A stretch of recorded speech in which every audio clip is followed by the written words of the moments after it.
so much, Father God, for we are here right now together, one accord in your presence, one spirit, one mind, one heart.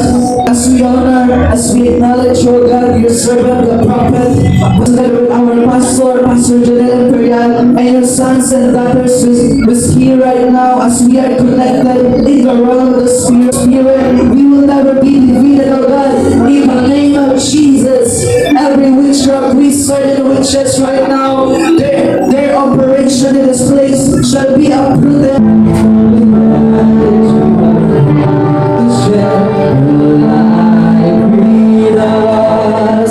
As we roll in love, may we always sing to you because you are here, and always there to be strong and to lean on. Share ko na lang po yung experience ko. Nung crossover po, nakaraan kasi ako makapunta dito last week. Kasi explain mo lang po ako sumalit. Share ko po yung experience ko. And ang masasabi ko po sa experience ko, God really humbled me to Bakit God really humbled me? Kasi po, hindi po ako nakapanood ng starting ng crossover. So, sinid ni Ate May yung day po. Nung binuksan ko po siya, nag-ano na po si Prophet yung nag-i-impart na siya, yung gumagano na siya, bola na siya. Pero sa akin, normal lang napilit po kasi nanonood na ako. Pero po, pag ganun na mga ni Prophet Joe, naramdaman ko po may para po akong basket na may pumasok sa akin. So, ano yun? Parang may nasalo po ako, pero hindi ko alam nag-i-impart na po pala siya. Tapos, nagsasabi na po siya ng impartation niya, umiiyak po ako. And, inausap po ako ni Lord. Doon po ako nahapon. Kasi, sabi na po sa akin, ilagay ni Lord sa heart ko na past experience ko po. Kaya po, yung inausap po ako ni Lord, sabi niya sa akin, don't judge him. He is standing for me. So, after that, umiyak po ako. Namiiyak ako kasi pinakikita po, nag-aerial view yung time na yun. Ang pinaparamdam ni Lord sa akin, yung heart niya sa mga tao. Kasi na, sabi niya, ikaw po yung mga tao na lumalapit sa kanya because they need me. God, Prophet Joe is standing for me. So sabi ko kayo, crowded na yung place. Nandun si Prophet Joe. Kasi alam ni Prophet Joe daw po na kailangan siya ng mga tao. And yun po talagang, grabe po yung iyak ko kasi na-humble po. Kasi naging judgmental po talaga ako. Kasi na-experience ko rin po naman yung signs and wonders and miracles. So nagkaroon po ako ng wall and bright sa heart ko na that time po, na-pray po talaga yung na-pray po ako and after po nun, nakikinig na po kayo sa mga ano ni Prophet. And nangyari na po talaga wholeheartedly na-realize ko na pinatawag po talaga ako ni Lord. Ama ko niya siya po. Jesus. Ganun po, ganun po. Amen. Alam niyo po, yung ganung experience po, it's normal for those people, chosen people who experience signs and wonders. Amen. Na wala pang connected sa Daog. May confusion, may doubt, maraming questions. Pero God is good behind those questions, behind the wall. Kayang basagin ng Lord yun kahit cellphone lang. Amen. Tunay po na ang ating propeta ay tunay na propeta. Gusto ko lang talaga i-glorify si Lord sa kapatid ko sa buhay ko. Hindi ko kaya pantayan ko. Basta napasalamat ko kasi nakilala ko talaga si Lord. Dati yung finances ko, grabe, parang gusto ko na mag-50. Kung matay na ako na liwan kanan. Pagdating na January, hirap ako, Lord, paano? Pero no, as I connect sa Jaong, ang blessing talaga umahapa. Hallelujah. Glory to Jesus. January 1, alam nyo, grabe talaga pagbuti ni Lord. Pinakita niya talaga ng anak dahil connected ko sa Jaong ito. Pag-isip ko ng umaga, alam mo, first time in my whole life, 44 years old na ako. January 1, nagbibilang na ako ng benta ko. Lord, sabi ko, hindi ko alam kung saan ang galing ito. Hallelujah. Hindi mo talaga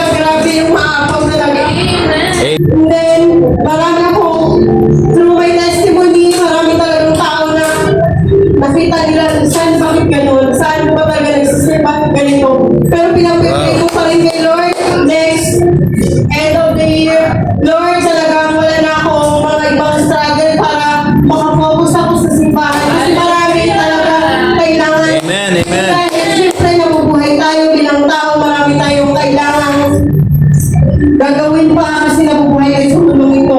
Yun ang pinag-pray ko na, Lord. Yung mga pichi-pichi na yan, mawala na sa buhay ko para yung hindi talagang makapag-forward talaga. Hallelujah. Praise the Lord. Lord, thank you po. Amen. Such a wonderful desire.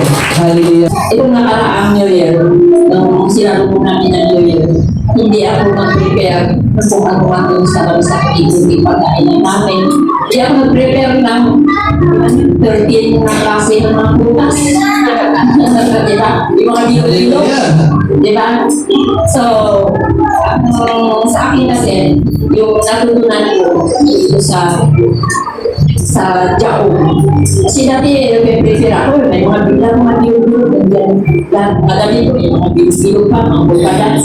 Tapos yung isa ko, puro kamya yan, kasabog pa ako ng kamya. At sa pinto, kasabog pa ako ng kamya. Pero hindi tayo nakadipili doon. Ang iba talagang nagpupuma ko, bumili ng 13 klase ng mga prutas. Pero kami isang prutas wala po. Isa, pagbiran po yung presence ng Lord. Kasi siya, ang Panginoon, siya magbibigay sa atin. Hindi tayo nakadipili doon sa mga prutas. Hallelujah. Hindi tayo nakadipili doon sa mga pamahid natin, mga previous natin na paniniwala. So, sa akin ng New Year, sa bullshit kami, nag-declare kami, sinigara namin yung love, joy, peace, at yung ang prosperity sa aming pamilya at lahat-lahat na inigara namin. So, yun ang nagiging, doon tayo nakapipili sa pangako ng Panginoon at sa salita niya. So, kaninang umaga, pag-isip ko, sabi ko, inang ko anong oras na ako. Ininang sa sulpo. Kita ko may message. Ano ba ito? Sa kaimian, sa pagbansa. Ano ba ito? May nag-send ka ba? Ang sila sa akin. Sabi niya, Nay, kunin mo na. Napakatagal na yan. November 7 pa. So, pag-isip ko sa totoo pa na to, may thing, may blessing na dumating sa akin na akala, matagal na. Sabi ko, parang alangan ako kumuha. Sabi ko, baka makahiya ako. Sabi niya na November 7, hindi ko na maaalala. Maaalala ko kailan ang amount niya. Kaya ko papurihan sa Panginoon. Talagang totoo nga na itong year na ito ay year ng supernatural. Praise the Lord. Hallelujah. Saan po ang bayan ni Minister? Hallelujah. Kayo daw po kayo sa death. Hallelujah. Praise the Lord. Hallelujah. Glory to Jesus. Welcome here in Joong, Puerto Princesa.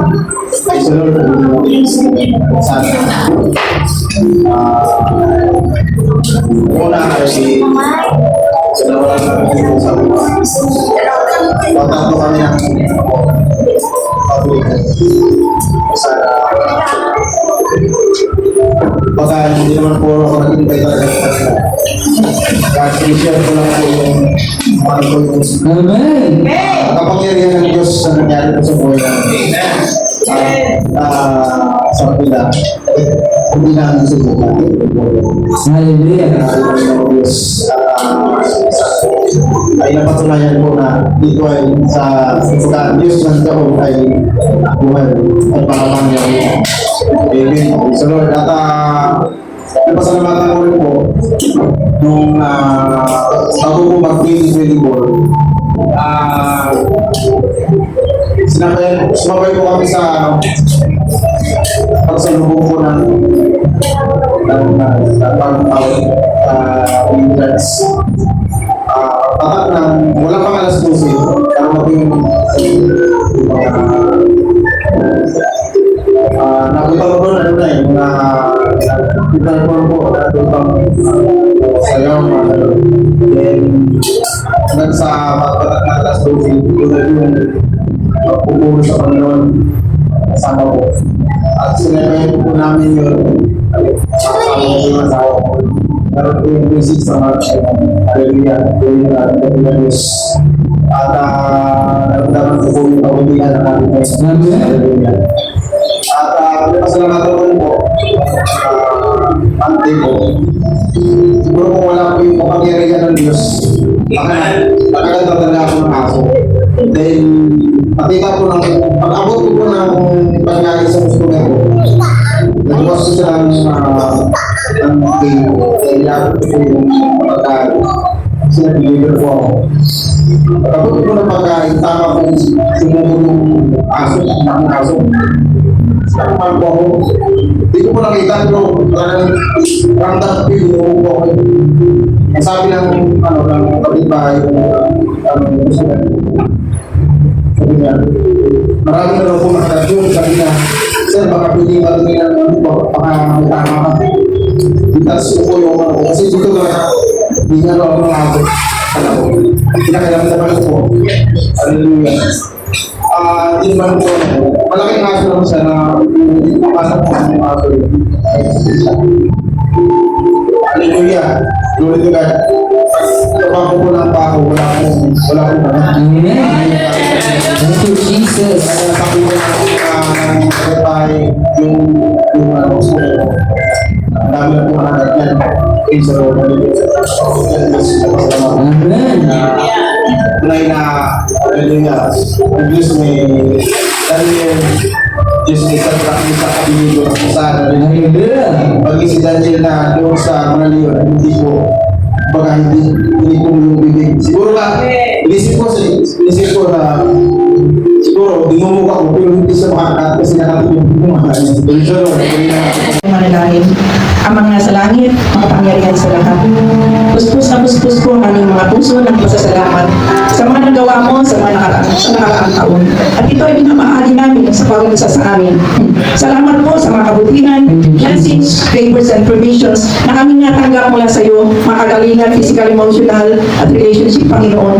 Kami po ay buong puso mga nagpapasalamat at ang panibagong taon na ito ang siyang pasimula muli ng isang bagong pag-asa sa aming buhay. Kami nakita isang totoo pagmamahal at pag-ibig na nagmumula sa iyo ng Panginoon. So, sa mga kagalingan natanggap ng bawat isa, atin po itong sinesuluhan ng panalong matamis ng Sunes. Jesus, ang ibinabalik lahat ng paguri at pagsamba. At sabi na, Amen. Therefore, I say unto you, whatever you ask in my name, believe that you will receive it. And I shall give it. Here is the year of supernatural people. Let the Messiah of angels come to your people to fulfill every declaration, to fulfill every desire, that it shall come to pass and cannot be otherwise. Thank you, Holy Spirit. Thank you, Lord. And every doors of goodness, every doors of favor and prosperity shall come upon your people in the mighty name of Jesus. All of us are in the name of Jesus.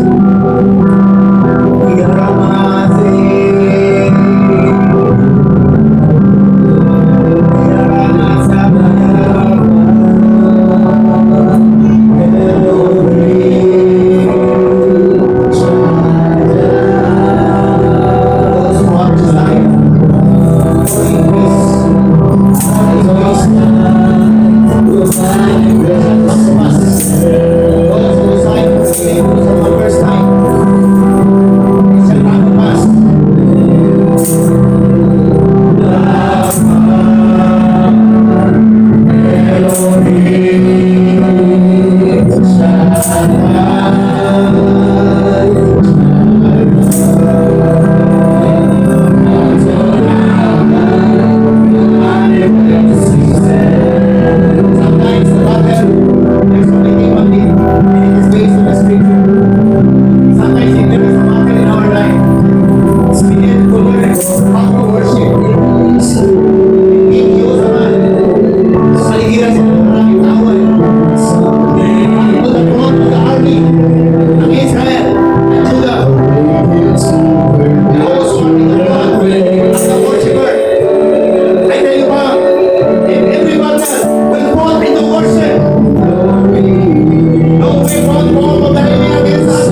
our social media platforms.